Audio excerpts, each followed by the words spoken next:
ગુજરાતમાં પણ હાલ તો ભાજપમાં ઉજવણીનો માહોલ જોવા મળી રહ્યો છે।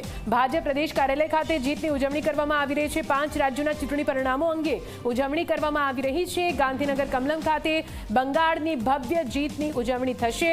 મુખ્યમંત્રી અને પ્રદેશ અધ્યક્ષ પણ હાજર રહેવાના છે। વધુ માહિતી સાથે સંવાદદાતા હિતલ જોડાઈ ગયા છે ગાંધીનગરથી। હિતલ, સીધા આપની પાસે, બંગાળમાં જે રીતે કેસરીયો થયો છે, પોંડિચેરી સાથે સાથે આસામમાં ફરી એકવાર અહીં ભારતીય જનતા પાર્ટીની સત્તા, ઉજવણીનો માહોલ સ્વાભાવિક રીતે કેવા દ્રશ્યો ત્યાંથી સામે આવી રહ્યા છે અને આગળનો કઈ રીતે ઉજવણીનો પૂરો પ્લાન? હિતલ,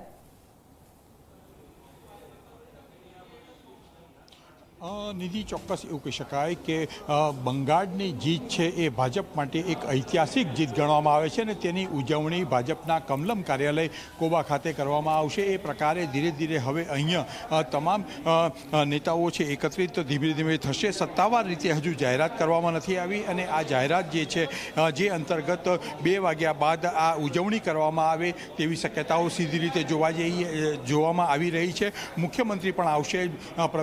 પાર્ટી પ્રદેશ અધ્યક્ષ જગદીશ વિશ્વકર્મા આવી ચૂક્યા છે। અત્યારે ધીરે ધીરે અહીંયા ભાજપના કાર્યકર્તાઓ અને તમામ લોકો એકત્રિત થઈ રહ્યા છે અને ઉજવણીની ક્યાંક ને ક્યાંક તૈયારીઓ કરવામાં આવી રહી છે। અત્યારે માત્ર ને માત્ર ઉપર બેઠક ચાલે છે જેમાં પ્રદેશ અધ્યક્ષથી માંડીને અન્ય નેતાઓ છે, પદાધિકારીઓ બેઠકમાં ભાગ લઈ રહ્યા છે અને અહીંયા મુખ્યમંત્રી, નાયબ મુખ્યમંત્રી આવશે અને ઉજવણી કરવામાં આવશે। ચોક્કસ હજુ નિયત સમય નક્કી કરવામાં આવ્યો નથી અને સીધી રીતે જોવા જઈએ નિધિ તો બપોરે 2 વાગ્યા બાદ ગાંધીનગર કમલમ કોબા ખાતે ભવ્ય ઉજવણી કરવામાં આવશે।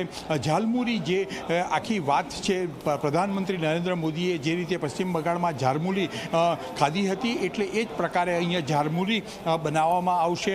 તો અહીંયા કારીગરોને, બંગાળના કારીગરોને બોલાવવામાં આવ્યા છે અને તે અહીંયા બનાવશે અને એ આખું ચિત્ર ઊભું કરીને જે ભાજપની જે ખુશી છે, ઉત્સાહ છે એ વ્યક્ત કરવામાં આવશે। એ પ્રકારનું આયોજન નિધિ અહીંયા કરવામાં આવી રહ્યું છે। બિલકુલ, એટલે આ જીતની ઉજવણી ચોક્કસથી, આભાર પૂરી માહિતી માટે હિતલ। તો